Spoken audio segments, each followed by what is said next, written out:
Good morning, everyone, and welcome to another travel vlog. We're here, we're ready for DevTalks Romania. It's going to be a lot of fun. I'm giving a talk this afternoon, the last slot actually, so plenty of time to enjoy the event, check it out, get lots of recordings, and generally have a good day.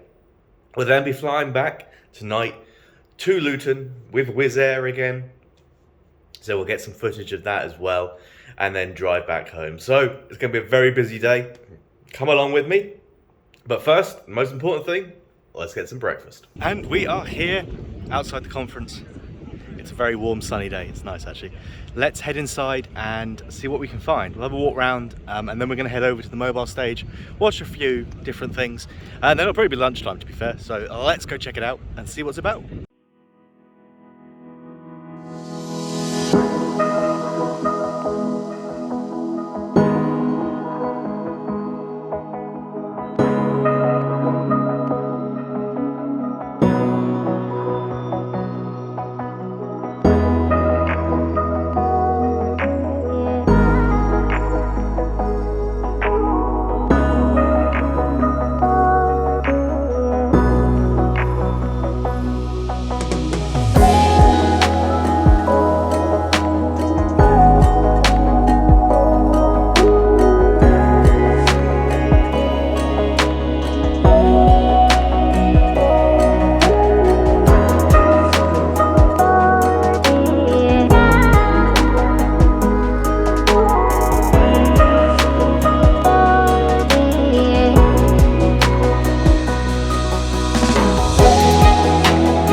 Alright, here we are at the mobile stage, ready to get set up and get going. Let's check out some of the talks.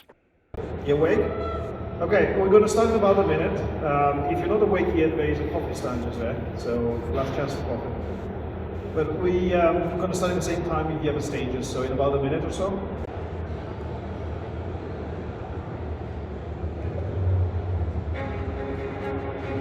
Just curious on who speaks what. So who speaks Romanian in here? Good. Who doesn't speak Romanian in here? Okay. Not bad. Well, I'll keep it to English just to just to keep it cool with everyone. So this is my mobile stage. My name is Paul Ardelanu, or Paul Ardilino, as I pronounce in UK, just for audiences. I'm a developer advocate for Vonage. I'm going to talk later, but I'll be your host, moderator, or stage, or whatever you want to call it. This accounts for 13 different banks, and this accounts for 15 million clients, and this accounts for 81,000 people all around the group. Here in Romania, we are present for the last 18 years. The challenges we face and the to our clients an app that is both secure and highly responsive.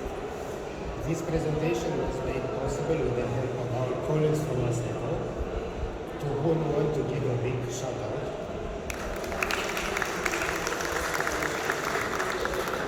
Scaling an Android application to a multi-product platform provides an efficient solution to the modern business landscape. A multi-product platform provides an effective solution to several modern business challenges.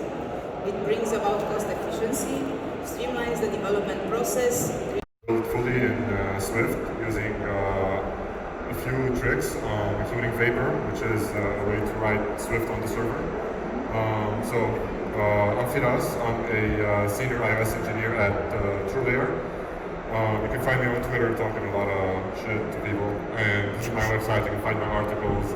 And kind of see how it feels. I think it's, we'll spend 5 minutes on this. So it's been around since 2011, and you can install it in the traditional ways, right? So I'm using macOS. I use Brew, I install it via Brew, and the current version is 3.04. I think it's 3.05 actually. It came out after I did the slide.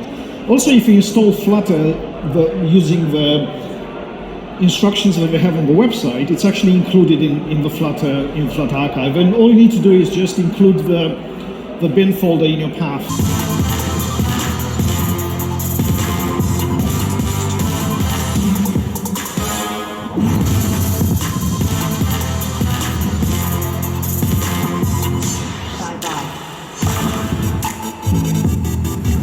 And that is a wrap for me at the event. I had an amazing time. The talk went really well, so I'm pretty happy. Lots of great questions. So we're going to head back to the airport now, and then hopefully have a sleep on the plane and then get back home. So I'll see you when we get over to England. So now at the airport, and I did find quite interesting the sheer amount of WizzAir flights coming out of the airport. This is obviously a big hub for them, lots going on. But, you know, pretty easy, straightforward airport to get through. I was very kind of impressed with security. It was quick, efficient, and straight away greeted with a whole line of WizzAir planes. So yeah, definitely a lot of WizzAir going on here, which is interesting. The terminal was kind of in a very much kind of standard line layout, really. It did mean a lot of walking down through to get to the actual kind of departures area after you've gone through security, but you know, it wasn't too bad. Usual kind of duty free and shops all in a very straight kind of line, so very unfortunate if you're at one of the high number gates. You've got quite a walk to get through. If you are one of the low number gates, however, it's actually very quick and easy, so you know, win some you lose some, but there's lots here. There's, you know, it's not bad at all. And then there's also a bit of a food court as well with Burger King, pizza place, all those sorts of things. Plenty going on. So I'm sure if you needed to grab some food or had a little bit of time to kill here, it wouldn't be all that bad. So we got down to the gate, and that's kind of when things started to get interesting. My wife alerted me to the fact that actually, according to Flight Radar, our plane hadn't even left its previous destination yet. So there was clearly no plane here, yet as we got closer and closer to departure time, the sign still said that everything was fine, that everything was planned and wasn't going to be an issue. This was obviously a lie, because the plane was never going to get here in time and we were very much going to be delayed. It was a bit frustrating, really, because there was no one from WizzAir at the gate. There was no update on the signs to say that this was what's happening. People were getting frustrated. People were queuing up, even though there was no plane here to even board, but they didn't know what was going on. There was no information whatsoever, and this was really poor from WizzAir. I wasn't impressed at all. And then to make matters worse, when the plane did finally touch down, they changed the gate to the other end of the airport. So suddenly everyone had to move from one end of the airport to the other to get to the plane.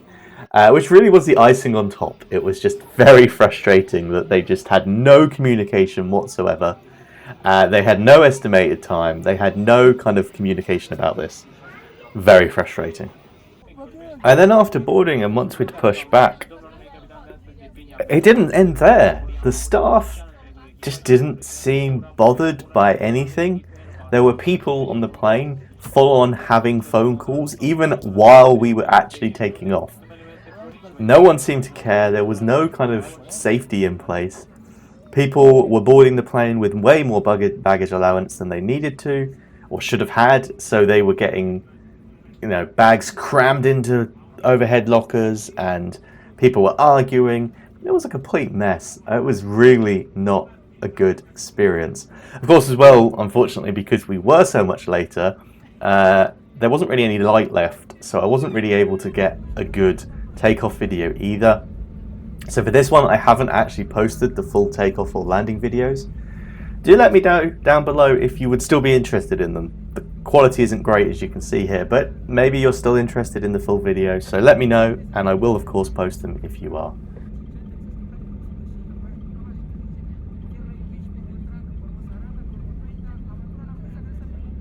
So once we were up in the air, the one cool thing that did happen is we flew right by an absolutely massive thunderstorm. So here's some of the footage from that. This isn't sped up, this is real time. And it's kind of cool. There's some very cool lightning shots. I'm going to leave you there with this while I do my outro. And I have to say, the event itself, absolutely amazing. Really impressive, really massive. Lots of very interesting people about, and definitely one that I hope to attend again in the future. I hope to speak it again in the future. Fully recommend DevTalks. I think it's such a great event. You definitely should come along. WizzAir, on the other hand, I will be actively trying to avoid WizzAir in the future. I don't think it's a particularly safe airline. I don't think it's a particularly reliable airline, and sometimes you reach a point where it's so low cost that you're paying with your time and energy, and I don't think that's really fair. I think there still should be a baseline service that's offered. But having said that, let's wrap it up there. Still, it was such an amazing event. I was incredibly lucky to go along, and I must thank the people at DevTalks who paid for the trip. Massive thank you. And as always, if you have enjoyed this video, please do hit that like button and subscribe. We've got plenty more events, plenty more vlogs, and other types of videos as well. We've got cabin review videos, we've got flight logs, we've got tech reviews as well coming soon. So please do go check those out. Thank you very much, and I'll see you again soon. Bye for now.